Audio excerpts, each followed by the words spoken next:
So we all know it's really difficult to get people's attention nowadays, and the ability to tell a compelling digital story is essential, particularly when it comes to really complex information.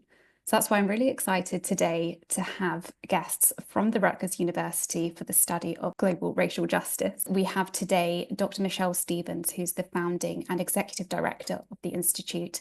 And we also have Tania Bentley, the director of marketing and communications. Before we dive in, I'll get our lovely guests to introduce themselves. So Michelle, would you like to start? Of course. Thank you, Rachel. And thank you everyone who's joining us. As Rachel mentioned, my name is Michelle Stevens. I am the founding and executive director of the Institute, which we shorten with the somewhat awkward acronym, doesn't roll off the tongue, ISGRJ, although it's rolling off of mine after 5 years. I am also a professor of English and Latino and Caribbean Studies at Rutgers University, New Brunswick, and I am a practicing psychoanalyst. And Tania, could you tell us about your role and a little bit about yourself? Absolutely. Thank you, Rachel. Thank you so much for inviting us to be a part of this webinar. My name is Tania Bentley, as you mentioned, and I'm the Director of Marketing and Communications for the ISGRJ, also rolls off my tongue pretty easily, on an executive, university-wide, and tri-campus level. As a proud native of South Africa, Goeiemorgen allemaal, I thought I'd throw that in there. I moved to the United States 20 years ago, and I bring over 15 years of experience driving strategic communications, public relations, and multimedia content development within higher education and public television and media. So prior to my role at Rutgers, I was the senior producer for the critically acclaimed 25-time Emmy Award-winning public television series Due Process. And so my career has been deeply vested in producing work that advances equity, visibility, and impact and affects meaningful action and positive change and creative storytelling. So this was a natural fit, and it's just been an honor to be part of the ISGRJ for the past 4 years and work alongside Michelle. And I love what I've been able to do here. Wow, that's such a history. Thank you both. And together, you've really been transforming how Rutgers connects important research across multiple campuses, how you're creating these, as you call it, intellectual corridors through immersive digital storytelling. And today we're really lucky to have you because we're going to be able to show everyone listening how you use digital storytelling to elevate your communications, how you connect to expertise, and how you make these complex concepts more accessible and engaging. And you'll also get to know the Institute today and hear from the team about their storytelling approaches. But with that, we'll dive in. I thought it'd be good to start by understanding the context behind the Institute's work.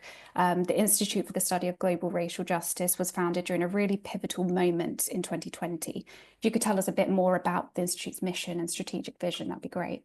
Yes, definitely. So in summer of 2020, viewers may remember that the US was roiling, particularly with the kind of catalyzing incident being the murder of someone named George Floyd. And it happening in the context of the pandemic, the global pandemic, this led to a kind of racial reckoning within the United States. A lot of the national community was kind of thinking about the impact of race on society, community, identity, criminal justice, etc. Within that context, a private foundation got interested in Rutgers for 2 reasons. One, we are a public state university with a very diverse demographic of faculty, students, and staff, and we span across the state of New Jersey in the United States, in the Northeast United States. But then 2, we also happen to have a very strong contingent of researchers working across multiple disciplines, studying within the field you could broadly describe as global racial justice. And so that foundation, we received a grant to try to kind of concretize what I just said, to use the moment, the historical moment of what had happened with George Floyd and the general national conversation around race, to bring together the different Rutgers researchers who are studying in this area and kind of gather them and also showcase their research. And so this then became the foundation for the Institute. The other priority for the funder was that this be a humanities institute, which is an interesting take. Many of the research institutes on race across the country and potentially across the globe often come from a more social scientific perspective. And it was important to kind of foreground what is it that humanists bring to this conversation in dialogue with social scientists, healthcare research, but what is it that humanists have to offer? And that really began to shape, that really shaped our founding vision. You know, one of the things that I have said for myself, so I myself am from Jamaica, West Indies, originally migrated to the United States about 30 or so years ago, and I study African diaspora culture, writing, literature, philosophy, political theory, critical race theory, and it really felt important to me to emphasize that what we look at is how global racial justice, it really all comes back to how we think about ourselves and others, and that the need to redefine the concept of what it means to be human is in tandem with the move toward global racial justice, and just understanding and addressing much of the research our faculty do attempts to understand and address the ways that we resist recognizing people who live under different circumstances that our own. So being able to think about what it means to be human in multifaceted ways felt very much like the vision, the overarching vision that shapes what we mean by global racial justice. And so I would describe that as our starting point, both historically and kind of programmatically. And with that span of campus, how has that been perhaps a challenge with your communication strategy? Yes, so Rutgers is actually located across multiple spaces in New Jersey. There's a campus and there are different kinds of universities. You know, one of the issues that became very clear early on was that we wanted to find some way of concretizing and making visible that intellectual corridor. We have a research university in New Brunswick. We have research university. Even the one in New Brunswick spans across a few different areas, Piscataway and New Brunswick. We have a research university in Newark, in Camden. We have a biomedical health sciences university in New Brunswick. And so trying to figure out how to kind of make visible the range of the kind of like geography of the university, we kind of visualized what we were doing as enhancing an intellectual corridor, as kind of making visible a kind of intellectual corridor that is stretching across the different campuses. And we wanted to make that visible, but also kind of make it coherent, so that we saw our role as articulating a kind of coherence to what has been a kind of university-wide strategy regarding research activity in global racial justice. And so bringing together these also are different kinds of universities, that was also a challenge. You know, you have kind of like the university at large is the oldest over 250 years old, top-ranked public universities in the New York, New Jersey metropolitan area. But then it has a research university in New Brunswick. It has a very community-engaged urban research university and anchor institution in Newark. It has a minority serving research university in Camden, a kind of close-knit community of a small urban research university in Camden. So we also had to balance these different kinds of university settings and how we brought in a kind of faculty community from these different university sites. Wow. So there's a lot of geography going on that you have to manage with your communication strategy, but you're also trying to communicate a fairly complex and important social issue. How has that been a challenge before you discovered Shorthand? So I can take this one. You know, to echo Michelle, you know, our institute is a unit within this statewide public university. And there are multiple academic units, schools and departments, each with their own communications team. And so for therefore multiple scholarly audiences, both internally at Rutgers, but also externally. When we were founded, you know, we would make the joke as, you know, the inaugural founding team of campus directors and staff that started this institute. We'd always make the joke that we were trying to build a plane with car parts, or kind of building a plane as we're trying to fly it.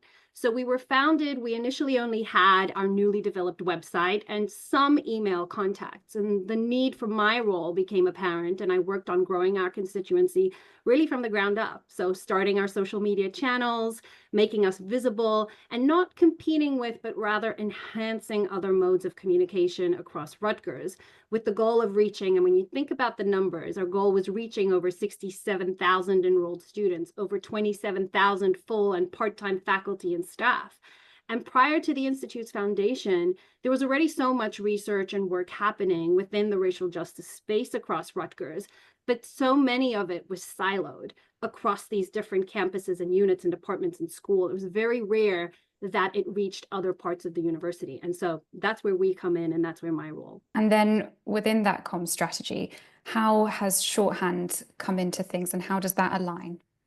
Yeah, so Rutgers prides itself on being one of the top 50 national and top 100 global research universities, and New Jersey's preeminent public institution, right, of higher education.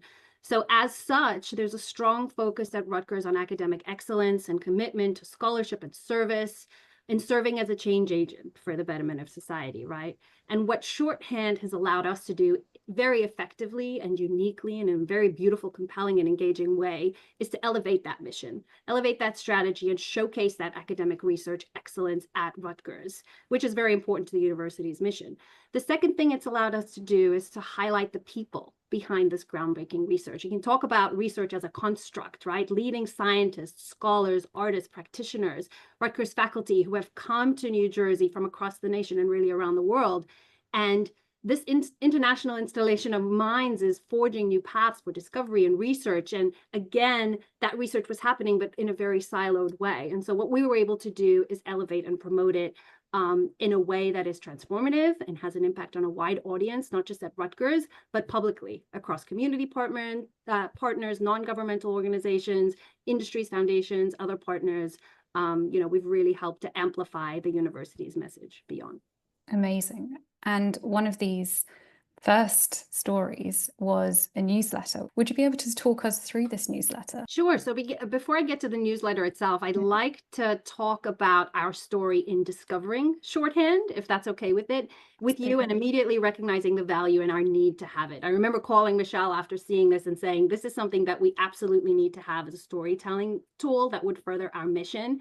So my counterpart at the Rutgers Camden Communications Office published a story in their online magazine titled Opening the Gates to Racial Justice. And that followed the journey of Greg Pardlow, an alumnus and former professor at Rutgers University Camden, who was also our inaugural institute co-director on the Camden campus during his first trip to Dakar, Senegal. And he recounted his overwhelming emotion when he visited a place called Gorée Island, which was the largest slave trading port on the African coast from the 15th to the 19th century, where captured men, women, and children were shackled, sold, and forced onto ships. And so this story was just so compelling to me, immediately just stopped me in my tracks. I'd known the story of Greg's trip to Dakar, to Senegal. He had told us about it in our director's meeting, but the story featured this like image layering of an interactive aerial map of the site in Dakar. And that site then later became our International Translation Symposium and major global initiative as our first multinational, multidisciplinary conference focused on the African diaspora, which we hosted out of Dakar, Senegal. But I remember clicking on it and thinking, I want to do the same thing for this first edition of our newsletter. So sorry for that very long-winded intro to this newsletter, but I kind of wanted to take you through my intellectual and creative process in creating it as an introduction of the ISGRJ to the Rutgers community. So Rachel, you can start scrolling very slowly as I introduce it and talk about it. And this first newsletter really chronicled and reflected on all of our signature projects, initiatives, programs, and people who began the journey with us in the first 2 years of our existence and tell our story. So I used that focus of the map of Dakar and Gorée Island to help illustrate the intellectual corridor that we continue to talk about. So as Rachel starts to scroll down, you'll see the illustration of that corridor and our first year of full activity. As we zoom into using scroll points on Shorthand, which I love, it's one of my favorite features, zoom into each campus, and as you scroll down, that'll happen. So showing our inaugural Newark campus launch when we introduced ISGRJ Newark to the broader Rutgers community, our campus directors. And as you keep scrolling, you go down to Camden. and all of its inaugural year of activity through our 2 co-directors there, and finally New Brunswick and our activity there, and our very signature featured events. We hosted Nicole Hannah-Jones. It was a wonderful first on the soundstage event. But that was really the thinking behind this newsletter. And you can just keep slowly scrolling just to show everybody else the other signature events and projects and initiatives that we held. Again, as a way of illustrating what was so dense and text heavy in our initial proposal to the Mellon Foundation, but giving it life and breadth through these images, through video, through these components and these sections that Shorthand allowed us to use. And there, of course, is our Dakar Transnational Symposium that you're scrolling past right now. So it was really such a labor of love for me that I found so much passion in, and it was incredibly well received, not just by our constituency, but by the university writ large, in really making us visible across the university and showing people who we are and what we do. Thank you for that. An amazing first newsletter, so much here, and great use of our section features. Something else which you've done really well with your storytelling and you touched upon is a way of making your research accessible, is really showing the researchers behind the studies. So that's something you covered well in this Black Bodies, Black Health piece. Would you be able to go through this with us? Sure. Michelle, would you like to speak to the project as its co-PI? Just give it an introduction and then I'll go into it. Of course. So Black Bodies, Black Health was a joint project of myself and Anna Branch, a sociologist and vice president for equity and inclusion at Rutgers University. And we were approached by the Robert Wood Johnson Foundation, who was interested in the Institute precisely because of its humanities focus. They're a foundation that tends to fund broadly research on health, but they were interested in, again, this was, not long after the pandemic, it was within the context of the pandemic, actually. And they were kind of interested in what would a humanities institute focused on racial justice bring to the question of health equity and health inequity. And what we decided to do as we conceived of the project is we wondered to ourselves, well, what would happen actually if you brought biomedical researchers, social scientists, and humanists, philosophers, literary critics? What would happen if you brought these 3 different types of researchers together, all thinking about issues around health and race? And we built out a kind of project in which we would steward periodic meetings of that interdisciplinary group of researchers so they could start sharing ideas. I mean, one initial very interesting phenomenon that emerged was how each of them thought about race, how each of them defined race, actually, from their different disciplinary perspectives. So we brought these scholars together, both themselves as a group, but then also their research. We showcased kind of how their research engaged different kinds of questions that are humanistic questions around race and health. So that was the setup. It was a very, very fertile, just a very exciting, its interdisciplinarity was particularly exciting. Just getting scholars talking across fields and sharing knowledge about how they thought, whether you were studying in the biomedical health sciences or you were a philosopher, how you could talk to each other was a really exciting, about 1.5 year long project. And as a result of that project, what we produced, so this is where Shorthand was particularly helpful. So these kinds of dynamic research activities happen often in universities, right? But finding a way to make them visible to audiences beyond the university, that was where Shorthand was key. And so what Tania is about to show is a kind of newsletter, a story that we created talking about the Black Bodies, Black Health project, in which she could bring her creativity and design intuitions to bear on, again, how to make research something tangible, visible, exciting for readers. And that's what the Shorthand kind of model gave us. Yeah, and to echo Michelle, you can slowly start scrolling through it, Rachel, because it was an 18-month research study, which encompassed seed grants, workshops, conferences, and both scholarly and public writing. My strategy behind this BBBH story on Shorthand was to highlight the people. Again, so Michelle mentioned herself and Anna Branch as the co-directors of the project, but also the steering committee members who contributed to the project's final report, identifying the research approaches needed in humanistic, social, scientific, and biomedical fields, right, to address structural racism in the determinant of health. And then the seed grant research clusters themselves.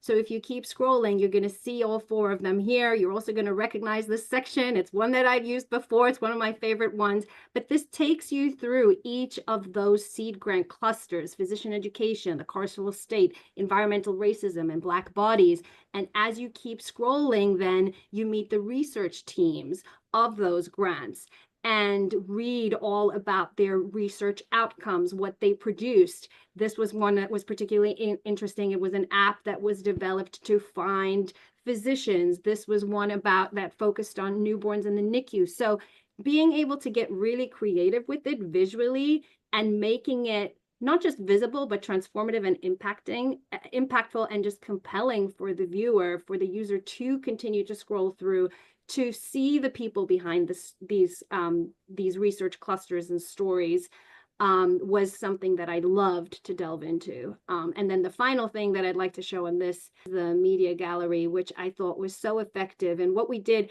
and my role, what I do very visually, is to combine both images and video in a way that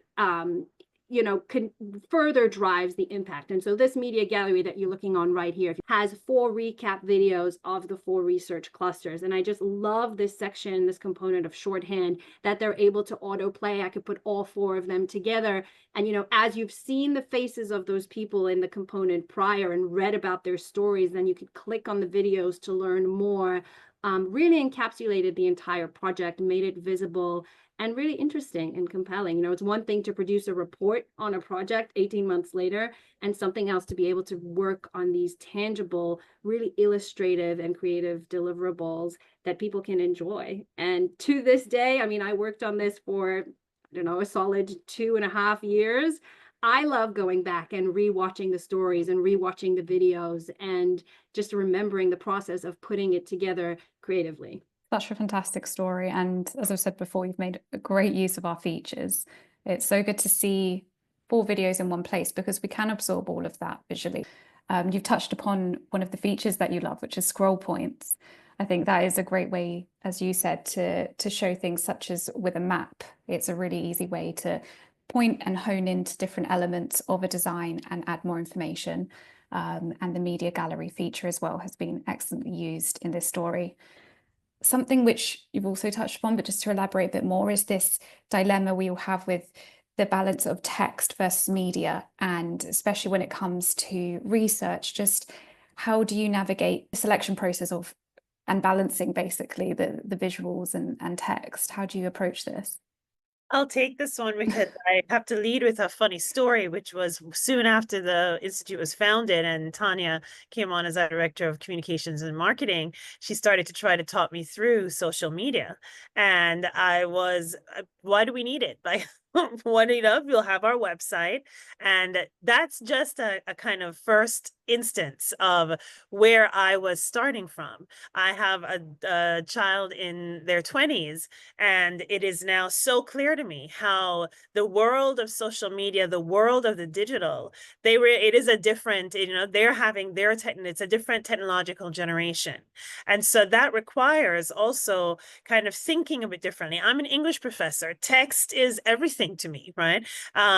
But being able to understand one of the things that I think has been so talenting, one of the ways in which Tania is so talented is that multimedia kind of component, and Shorthand provides the architecture for Tania's kind of design talent. That multimedia mixing of using imagery, videos, snapshots to kind of bring people in, so then you can kind of really hone the textual message to focus, because know that they're already seeing, they're already getting something from the images, right? So instead of feeling that you have to produce all of this text to kind of offer description, you let some of the images and the videos do some of that work, and then you can kind of like use the text to really punch out what is most significant, what is most compelling, what will grab people. So I really feel that we have developed a good kind of mix, and and the images include, as you can see, some of it is artistic paintings, but some of it is also, it's about focusing in on the people. That's also a grab for people, right?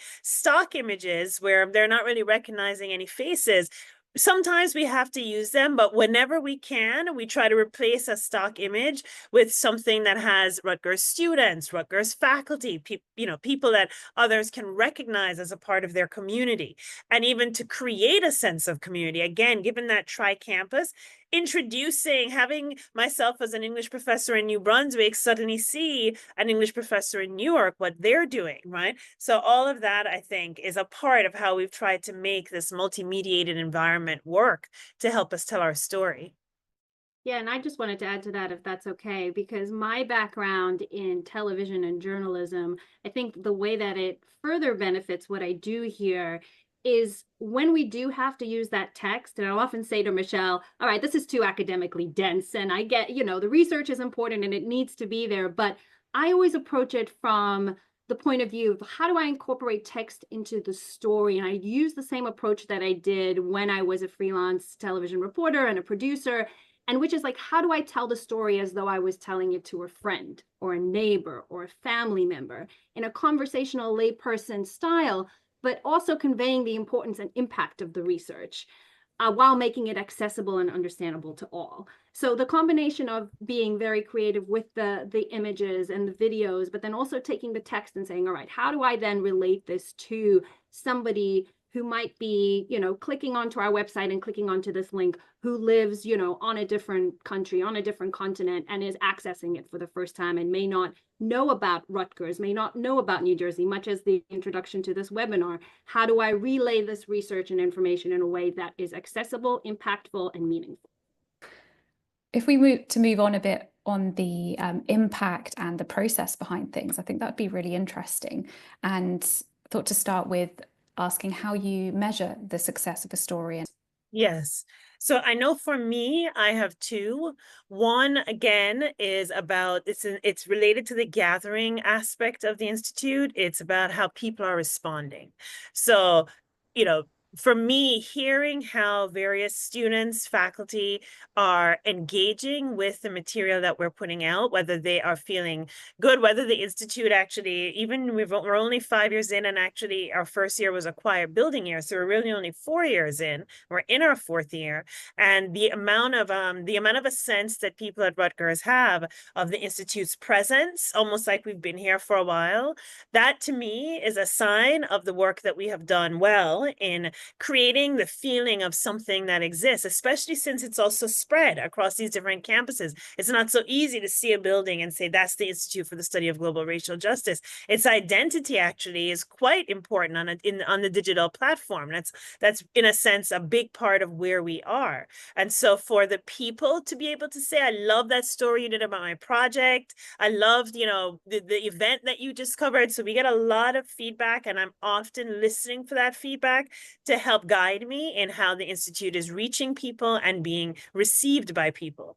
The second that was really exciting, given that one of our goals is to translate research outside of the academy, I was so proud. The Black Bodies, Black Health project that Tania has described actually received, a year or so after the project ended, we received not one, but 2 awards for the digital and literary material, the book, the shorthand piece, the material, the deliverables that we had been able to produce to demonstrate the work of the project. The first was the 4th annual Anthem Award, which is the largest and most comprehensive social impact award that's presented by the Webby. And then the second was an award of distinction at the 30th annual Communicator Creator Awards. So this felt very tangible because one of our goals in taking on the project, for one of Robert Wood Johnson's goals, it was to how can we translate what health researchers are doing to a broader audience to help to encourage interest in the issue of health inequity.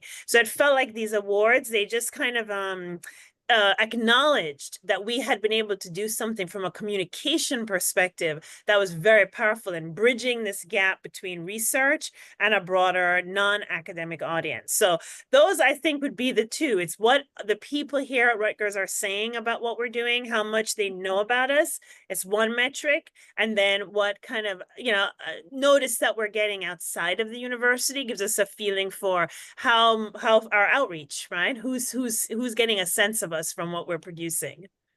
Wow, it's incredible. Well done on the awards. If I could add to that too, thank you so much, Rachel. If I could add to that too, and Michelle and I will often joke about this because I get super nerdy about the actual numbers and metrics whenever we release something.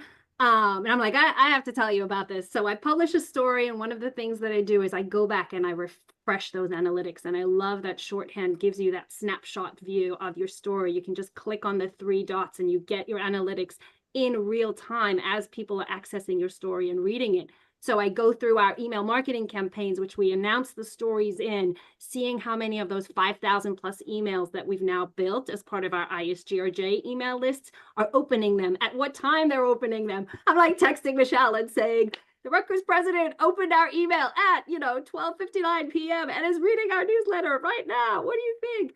And, he'll respond very enthusiastically to Michelle. He's at an airport somewhere and he'll write immediately. And she'll say, yes, he just wrote to me. He said how much he loves it. So, having those tangible metrics in a way that really speaks to the impact that we're having within, university leadership, but also abroad, globally. I often report, every year we report back to the Mellon Foundation, and I do communications and marketing impact report. And I started doing it in 2022, and every December we release this to the Mellon Foundation. And I think what is most telling about the Institute for the Study of Global Racial Justice is its global reach. Our search engine optimization places us as the top Google result. When you put in Institute, Racial, and Justice. So take away New Jersey, take away Rutgers, take away United States, put in those 3 search terms, we are the very first thing that comes up. And so I'm enormously proud of that and what we built from the ground up, as having no website presence whatsoever, no Google presence, no footprint, to where we are now. We have a global audience that regularly comes to our website from over 50 countries. And those are the types of analytics I get through Google, where it's not just an accidental click of our website, but people from every continent across the globe are finding us and are getting impact from what we're putting out there. And so I'm enormously proud of that, in addition to the awards, which obviously are such wonderful recognition to have, but seeing that people are engaging with the research, are being transformed by it, and are finding meaning in it is incredibly rewarding to me. And in such a short amount of time to be able to be indexed by Google in that way is incredible. If we could go into a bit more of the process, I'd be quite curious to find out, how do you start a story from ideation to when you publish it? What's the process? How do you get the whole team involved, and who's involved? I can start at least with a little bit about the team. So, we try to infuse our ethos into everything that we do. So similarly, in terms of the teams of people working on stories, our team, you could think of them as our kind of digital humanities team, has undergraduates who are doing some of the initial kind of frontline gathering of data about our events, data about our faculty, learning how to kind of organize that information, right? So it's kind of great executive kind of training for them, and kind of executive thinking, and how an organization builds from the bottom up. So you've got undergraduates, we draw from a range of disciplines, right? We've got, political scientists, journalists. So they're also the journalist, for example, is also seeing something about kind of how one creates stories in this environment. We have graduate students who work for us on that team, graduate students from geography, who has been very, very instrumental in kind of thinking about setting up various kinds of databases that we work with. Then we have Tania, who oversees the kind of undergraduate and graduate research team. And then on particular stories, there will be faculty who will be assisting in providing the data for, the material for these different projects, especially graduate research assistants and faculty working on particular projects will then be collaborating with Tania on images from their events and data, write-ups of particular descriptions of a particular element of their project that they did. These teams, always, we strive for them to not only be interdisciplinary across different fields, but as always, across different campuses, so our undergraduate was from New Brunswick, our graduate student was from Camden, our, faculty engaging with us is from Newark. We're trying to really also have people meeting each other, but also draw from the strengths of the different campuses. There was a digital lab, our graduate student who worked with us, we had two actually. One came from a digital lab that was developing in Camden. The second came from the computer sciences department in New Brunswick. They brought different kinds of strengths. They learned different kinds of things together, right? They work very closely with Tania. So that idea of a team that reflects different disciplines, locations, has a different sense of what different communities, campus communities are looking for, has been, I think, a very fertile working group that Tania relies on for much of what she produces. Yeah, and I can echo Michelle here in that it's definitely a team collaboration, but one of the examples I'd like to use of that is something that we have uniquely branded and piloted as of last year, which embodies, again, our vision and mission. And I spearheaded this along with my team in very ongoing collaboration with them. It's something that has continued, is something called Justice Archives.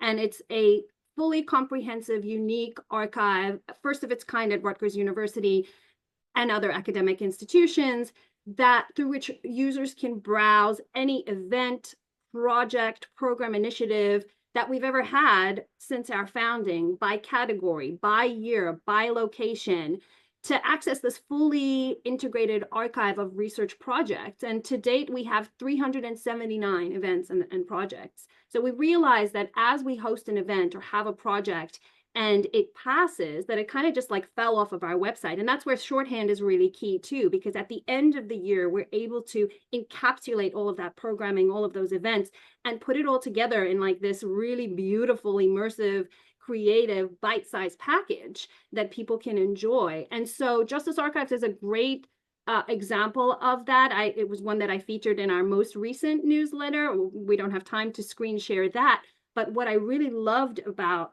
the archive and the way that I used shorthand illustrated was, again, through scroll points where the user could enjoy the experience, but at their own speed. And as they were scrolling, they could immerse themselves further into what that experience would be like for someone to access this archive, right, of all of these comprehensive projects, programs, and events.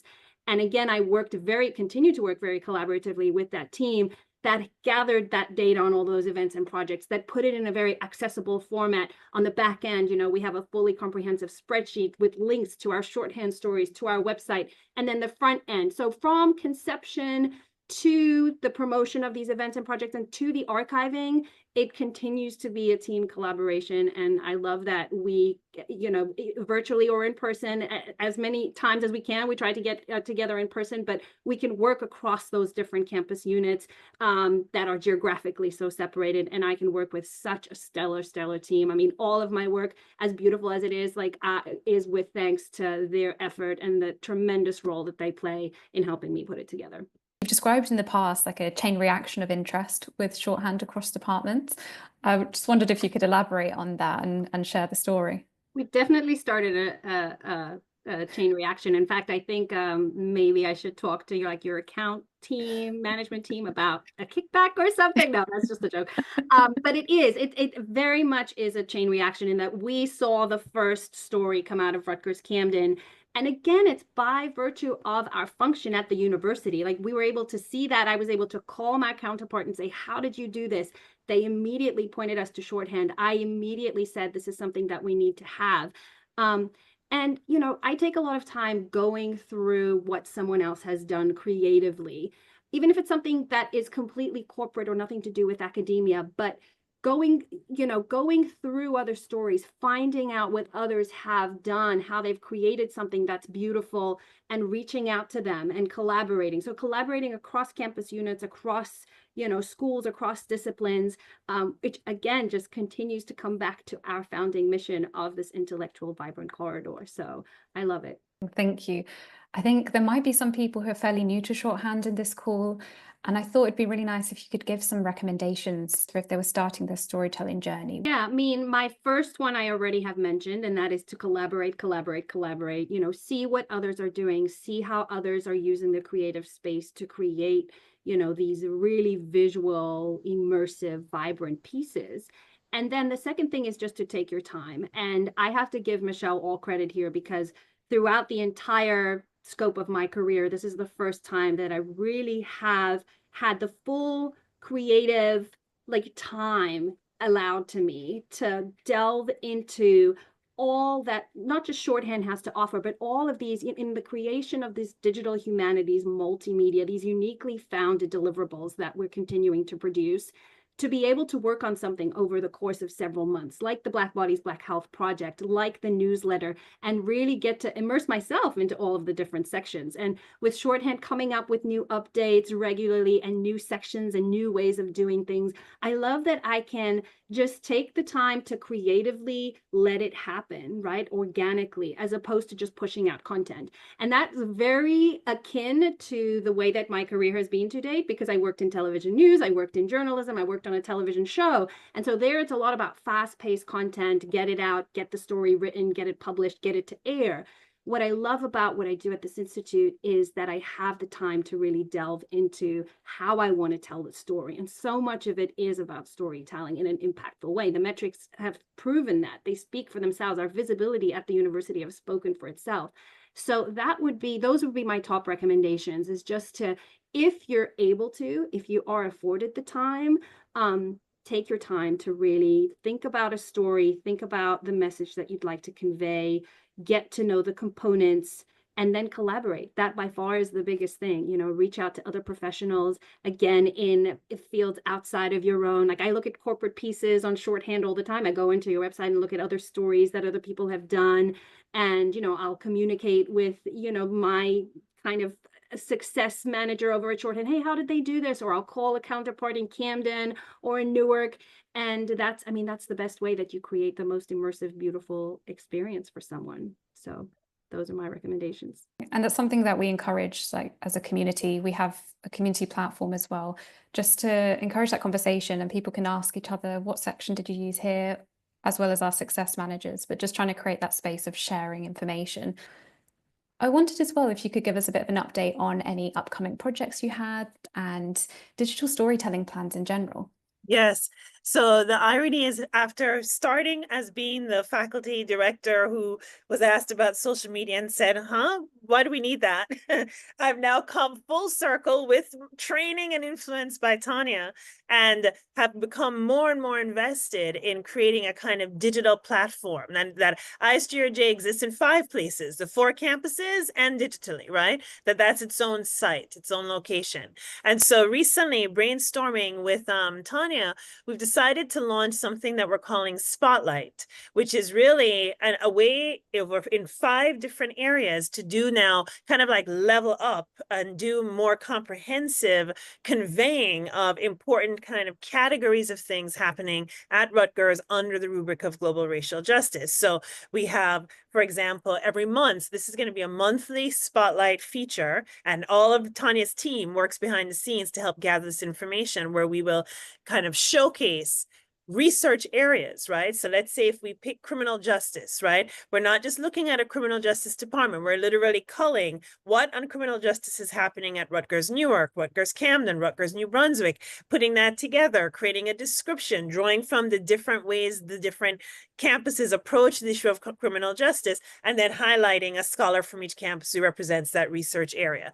We want, we'll highlight a faculty profile, a faculty member who has just received a award or some kind of special recognition, but again, to introduce different faculty to each other. We'll highlight a recent book that's been published, so every month we'll give a sense of what are the things in this area people are publishing.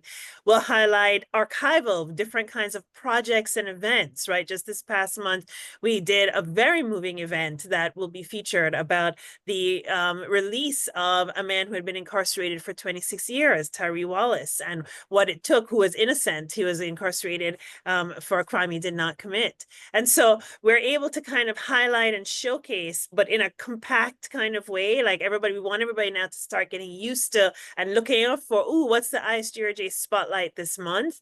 And then at the end, after we've done a couple of months, we'll use Shorthand again now to create a story and kind of curate and package that in a way that then those who haven't seen it on our website and in social media will now get the Shorthand story kind of describing. So this levels up a way of like kind of collating the kind of gathering work we've been doing and now packaging it in a more ambitious way of communicating what we are doing to ourselves and then to any communities outside of Rutgers who are interested. So I'm very excited about that. And each month when we strategize for the next month, Tania and I have like a brainstorming session, and it's just so exciting. We love hearing the faculty who are featured. They're so excited. They're so thrilled, so proud of themselves. It just makes you feel very good. I second that. And just to add to what Michelle said, that the building up of this, we call it our digital scaffolding, our, digital humanities, multimedia scaffolding of the Institute. And I love that Michelle's referred to it as a fifth site because it's true. So continuing to develop that out. For me personally, I'd love to just like garner more video content. I'm just so video based within my soul and heart of everything that I love to do and I'm passionate about when it comes to storytelling. And I also wanted to mention a pilot undergraduate initiative that we were able to not just found, but in our third year of curating, and that is our Fellows of Racial Justice. And we every year host a Racial Justice Summit. So for us, it would be doing more undergraduate initiatives that bring the undergraduate students to us, but also on a multi-campus university-wide level. And this program under our Office of Undergraduate Intellectual Life has been incredibly successful. As I say, we're in a third year. Every year we've hosted the Racial Justice Summit on a different campus. We started in Newark. Last year we were in Camden. This year we're in New Brunswick. And again, continuing to manifest and solidify. It's not, when we say we're this intellectual corridor, I mean, we're actually putting that into practice. We'll have students who come from a different campus to attend our Racial Justice Summit who had never been to that campus and will say something to the effect of, I'd never been to Rutgers Camden. I'm in Newark. There would be no reason for me to come here, and also be exposed to the type of programming, research, the theme of that year's summit, and walk away having learned something. So the culmination of all of that is just extremely, extremely rewarding. And, I would personally like to see more of that, more video use and more storytelling, more use of shorthand. If I had more time, that I would be delving into it so much more. But, it is definitely just such a great collaborative tool. And, I personally look forward to using it more and more in future. I mean, you have such a comprehensive comms and marketing strategy, a really omni-channel approach. Definitely stay tuned to the Rutgers LinkedIn page to see what the Institute is doing. And we look forward to seeing your shorthand stories. We have come to the end of our session. I want to say thank you for your insights. You've really been able to translate the work at the Institute for the Study of Global Racial Justice and make this complex information so accessible and engaging through your stories. And we really love your work here at Shorthand. Well, thank you, Rachel. And thank you, Tania, for your work. Of course, you're welcome. If you have any questions, please email success@shorthand. And thank you for your time. Look forward to seeing what you create. Thank you, everyone.